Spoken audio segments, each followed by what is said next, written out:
Hi guys, welcome back to the channel. आज का video थोड़ा सा अलग होने वाला है। अगर आप लोग इंटरेस्टेड हो ऐसी पेंसिल स्केचेस और ड्राइंग्स बनाने के लिए, देन ये वीडियो आपके लिए है। इनफैक्ट ये पूरी सीरीज़ आपके लिए है। Even if you are a beginner और या आपने कभी भी स्केचिंग ट्राई नहीं किया है, believe me at the end of this series आप लोग भी ऐसे ही ड्राइंग्स बना पाओगे। मैं आपको सब सिखाने वाली हूँ, from shapes to values to structuring your sketches in a nice वे।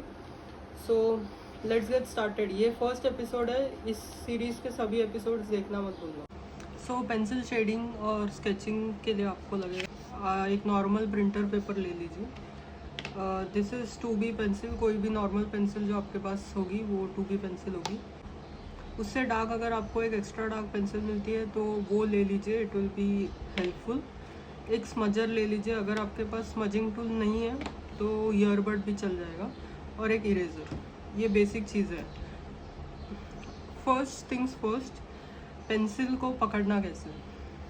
मुझे पता है कि आप लोग हंसेंगे इस चीज़ पे, बिकॉज हम सभी लोग पेंसिल को ऐसे ही पकड़ते हैं, फिंगर्स के बीच में रख के, और हम लोग ड्रॉ करने की कोशिश करते हैं। इससे ये होता है कि हम लोग बहुत डार्क एजेस दे देते हैं। अगर मैं कुछ भी ड्रॉ करती हूँ पेंसिल को ऐसे पकड़ के, तो ये बहुत डार्क हो जाता है। और अगर मैं इसको इरेज करना चाहूँ तो ये जल्दी से ये लाइंस नहीं जाती।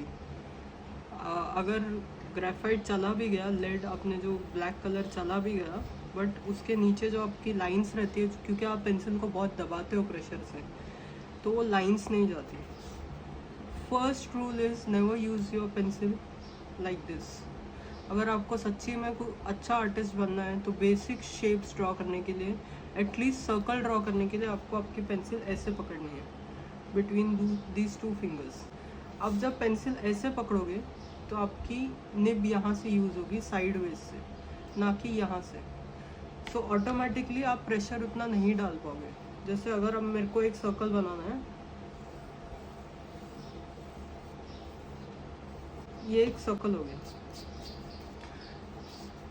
सेकेंड इम्पॉर्टेंट थिंग इज़ कि सर्कल बनाने के लिए अगर आप पेंसिल ऐसे होल्ड करते हो तो ऑफकोर्स आपका पूरा ये पार्ट हिलता है हाथ का, राइट। लेकिन आपको पेंसिल ऐसे होल्ड करनी है और आपको ये पार्ट बिल्कुल नहीं हिलाना है। आपको आपका एल्बो हिलाना है, ये पार्ट आपको ये पूरा हिलाना है अपना, और उसी से आपको सर्कल बनाना है। देखो कितना इजीली बन गया। और एक बार मैं बताती हूँ। मैं अपना ये पार्ट, हाथ का ये पार्ट बिल्कुल नहीं हिला रही हूँ। आपको सिर्फ हाथ का ये पार्ट हिलाना है और इसी से आपको मूव करके शेप बनाना है। This is specially for circle, because circle मुझे पता है बहुत लोगों को डिफ़िकल्ट जाता है बनाने के लिए। और आपको राउंडर या ऐसा कुछ नहीं लेना है, बिकॉज ड्राइंग एक आर्ट है, ये मैथमेटिक्स नहीं है, एटलीस्ट वो लेवल तक। ओके, ये आप घुमा के ऐसे, ये आपको फर्स्ट चीज़ आपको ये प्रैक्टिस करनी है। एक पेपर लीजिए, अलग अलग टाइप के सर्कल्स ट्राई कीजिए, कितने बड़े कितने छोटे। आपके सर्कल्स के अंदर सर्कल्स बनाइए। जब भी आपका हाथ थोड़ा यूज टू हो जाएगा इस मोशन के, तब आपके सर्कल्स एकदम परफेक्ट आएंगे। ओवल बनाना है तो ओवल के लिए भी आपको सर्कल ही लगेगा। पहले कोई भी शेप बनाना है तो आपको 4 बेसिक शेप्स आने चाहिए। एक स्क्वायर है, सिलेंडर है, कोन है और सर्कल है। सर्कल उसमें सबसे ज़्यादा इम्पॉर्टेंट है, बिकॉज मैक्सिमम ड्राइंग्स में आपको सर्कल लगेंगे। ओके, तो ये आपका फर्स्ट स्टेप है। ये आपको सबसे पहले प्रैक्टिस करना है, सर्कल बनाना। नाउ हम लोग ने एक सर्कल बनाया यहाँ पे। समझो मैं यहाँ पे एक सर्कल बना रही हूँ। ये सर्कल हो गया फ्लैट सर्कल, इसको बोलते हैं फ्लैट ड्राइंग्स। बहुत लोग ड्राइंग्स बनाते हैं, उनकी ड्राइंग्स 3D नहीं दिखती। क्यों नहीं दिखती? क्योंकि इसके अंदर लाइट एंड डार्कनेस का शैडो प्ले नहीं है। ओके, अभी मैं इसको अगर 3D बनाना चाहूँ तो इसमें कुछ एरियाज ऐसे होने चाहिए जो डार्क है और कुछ एरियाज ऐसे होने चाहिए जो लाइट है। फॉर एग्जांपल, अगर लाइट इस तरफ से आ रही है, तो ये साइड लाइट होगा और ये साइड डार्क होगा, राइट। तो मैं यहाँ पे सिर्फ वैसे शेड कर रही हूँ। आप नोटिस कीजिए मैंने पेंसिल कैसे पकड़ी है। ये सिर्फ एक एग्जांपल है। तो मैं यहाँ पे डार्क शेड कर रही हूँ और इसको मैं स्मच कर देती हूँ।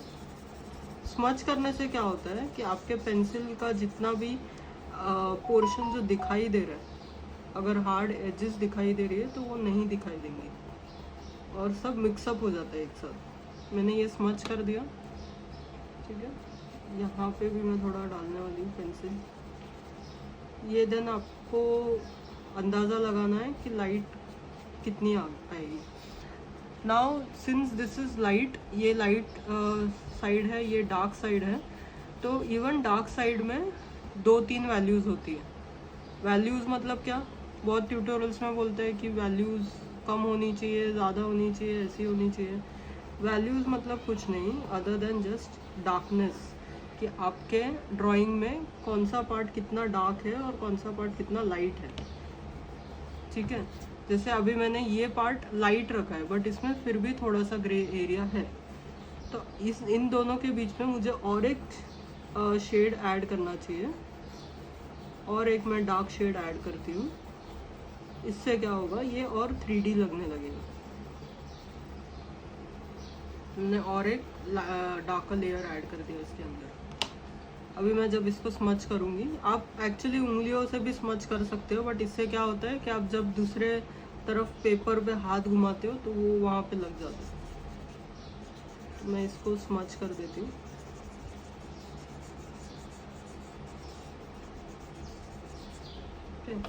जैसे स्कूल में था ना डार्क, डार्कर, डार्केस्ट, वैसे वैल्यूज़ भी 3 है यहाँ पे।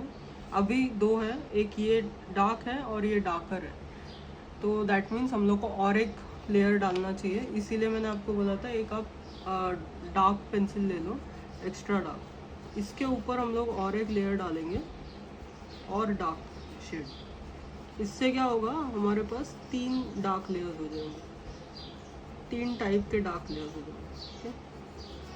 This is very dark.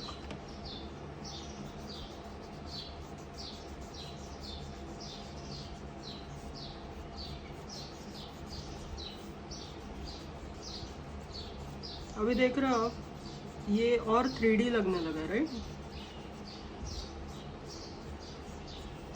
है ना। 3D सर्कल आपका रेडी हो गया। अभी मुझे यहाँ पे थोड़ा सा वाइट मैं और कर रही हूँ, तो मैं इरेजर से उतना पार्ट इरेज कर देती हूँ ना। आप देख रहे हो ये 3D सर्कल बन गया अपना। ना आप देख रहे हो ये 3D सर्कल हो गया। जो मैंने पहले जो ड्रॉ किया था ये ऐसे वाला, ये फ्लैट सर्कल था। तो आई होप आपको इसमें से समझ आया होगा कि 3D शेप्स कैसे बनाते हैं। मैं आपको एक स्क्वायर भी बना के दिखाती हूँ। स्क्वायर आपको नॉर्मली जैसे आप पेंसिल पकड़ते हो वैसे ही पकड़ना है, सिर्फ आप यहाँ मत पकड़िए। जैसे ही आप पेंसिल को इतना पास पकड़ते हो, इतना पास, तो आपका प्रेशर ऑटोमेटिकली बढ़ जाता है। हमें इतना प्रेशर नहीं अप्लाई करना है, और आपको 2B पेंसिल ही लेनी है। तो नॉर्मल स्क्वायर्स बनाने हैं। 4 लाइंस बना दिया आपने। हाँ, ये हो गया आपका नॉर्मल स्क्वायर, ये फ्लैट स्क्वायर है। स्क्वायर बनाने के टाइम आप क्यूब इमेजिन करिए। क्यूब फॉर एग्जांपल जो डाइस होती है, खेलने के टाइम हम लोग यूज़ करते हैं, जो जिसके हर साइड अलग अलग डॉट्स रहते हैं, 6 आता है, 4 आता है। अब वो इमेजिन कीजिए। तो हर एक क्यूब को 6 साइड्स होते हैं, ओके। तो हम लोग को जब हम एक एंगल से देखते हैं, हमें या तो 3 साइड्स दिखाई देते हैं या कभी कभी सिर्फ एक ही साइड दिखाई देता है। तो to show this as a 3D we have to show at least 3 sides. ये हमेशा याद रखना। तो मैं इसका, ये एक साइड है सामने की साइड, तो मैं ऊपर का और साइड का, इस साइड का शेप बना देती हूँ, ओके।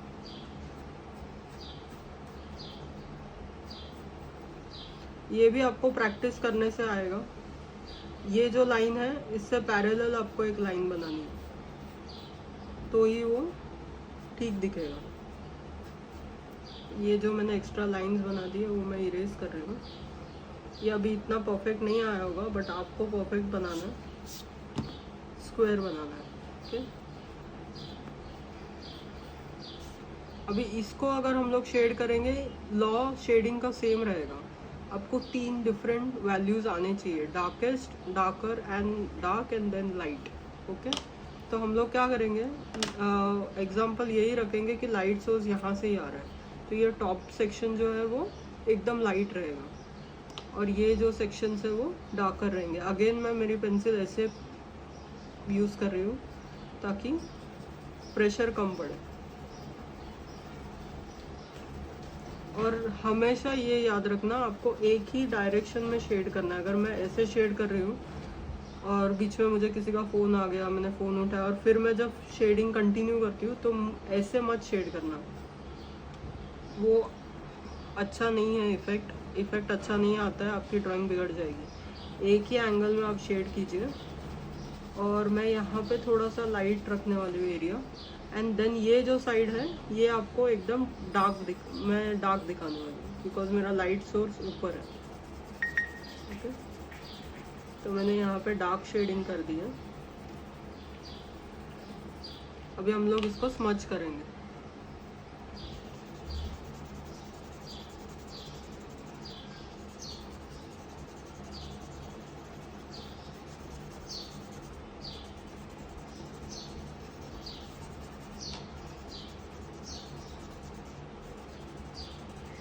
स्मच करने से आपको समझ में आ रहा होगा कि कैसे ये 3 डायमेंशनल हो गया डायरेक्टली। जो पहले हम लोग ने बनाया था शेप, उससे कंपेयर्ड ये 3 डायमेंशनल हो गया। ठीक है, तो मैं इसको यहाँ से थोड़ा सा डार्क कर देती हूँ, जैसे हम लोग ने ये सर्कल के लिए किया था, तो ये और थोड़ा बेटर दिखेगा।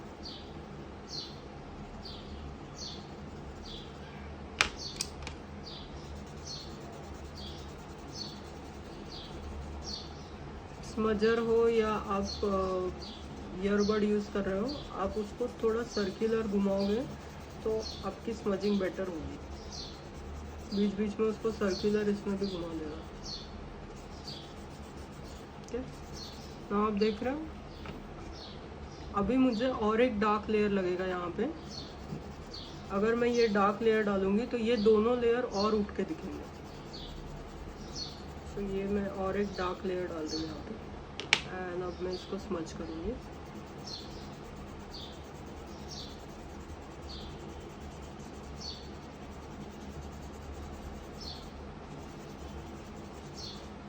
ये जो ट्रांजिशन है ना डार्क टू लाइट, ये बहुत स्मूथ होना चाहिए।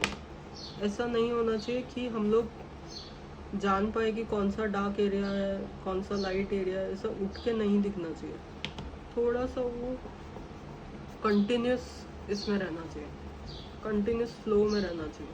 अभी मैं हाथ से भी थोड़ा स्मच कर रही हूँ, थोड़ा सा। अभी आपको क्रॉस हैचिंग ये सब में नहीं जाना है। अभी आपको सिर्फ ये देखना है कि आपका शेप कैसे दिख रहा है और कैसे बन रहा है। ये मैं आपको 3D शेप्स इसीलिए सिखा रही हूँ बिकॉज आगे जाके आपको यही शेप्स काम आएंगे बहुत सारे डिफरेंट ड्राइंग्स बनाने के लिए। हम लोग ये ऊपर का पार्ट बिल्कुल टच नहीं करने वाले बिकॉज यहाँ से लाइट सोर्स है, तो ये पूरा वाइट ही रहेगा, फुल वाइट रहेगा।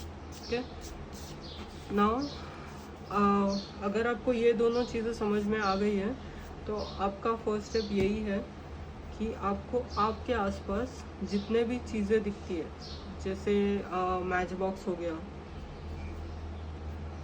जो समथिंग ऐसा दिखता है, आपको वो कहीं पे तो रख के, किसी टेबल पे रख के या अपने पास कहीं पे भी हाथ में पकड़ के, बट एक स्टिल जगह पे आपको रख के, जैसे टेबल हो गया, वहाँ पे रख के आपको वो मैच बॉक्स का सिर्फ शेप ड्रॉ करना है। आपको डिटेल्स नहीं ड्रॉ करनी है। डिटेल्स मैं आपको नेक्स्ट एपिसोड में दिखाऊंगी कि आपको डिटेलिंग कैसे करनी है और शेप्स अलग अलग थिंग्स एंड ऑब्जेक्ट्स कैसे बनाने हैं। आपको सिर्फ यहाँ तक ड्रॉ करना है। आप आपके अराउंड जितने भी सर्कुलर और क्यूब्स आपको दिखते हैं वो आप बनाओ। जैसे आपके यहाँ पे अगर बुक्स रखी हुई है तो बुक्स कैसे रखी हुई है, कौन से पर्सपेक्टिव में, जैसे ये मैंने बुक का एक एंड दिखाया आपको, बट बुक कैसे रखी हुई है, आप वो शेप्स बना दो। बस सिर्फ इतना ही बनाना है आपको, इसके आगे आपको नहीं बनाना है। Try to identify squares, rectangles and circles around you. For that matter ये आपकी खिड़कियाँ भी हो सकती है। जैसे आप अपनी विंडो ले लो, ये विंडो हो गई आपकी, तो विंडोज़ कैसी है, कहाँ से कहाँ तक है, ये आपको ऐसे सब चीज़ें आपको ड्रॉ करना है और आपको प्रैक्टिस करना है before watching the second episode. Second episode इससे ज़्यादा डिटेल में रहेगा और मैं आपको बहुत सारी और चीज़ें बताने वाली हूँ स्केचिंग के बारे में। धीरे धीरे हम लोग जाएंगे object drawing and then figure drawing के ऊपर, बट राइट नाउ आप ये प्रैक्टिस करो और मुझे कमेंट सेक्शन में ज़रूर बताना कि आपको ये वीडियो कैसा लगा। तो guys hope you like this video. Next video इससे भी बहुत अच्छा होने वाला है, हम लोग और डिटेल में सीखेंगे। सो अगर आपको ये वीडियो अच्छा लगा है तो don't forget to like, share and comment and subscribe to the channel and press the notification icon and comment में ज़रूर बताना आपको ये एपिसोड कैसा लगा। बाय।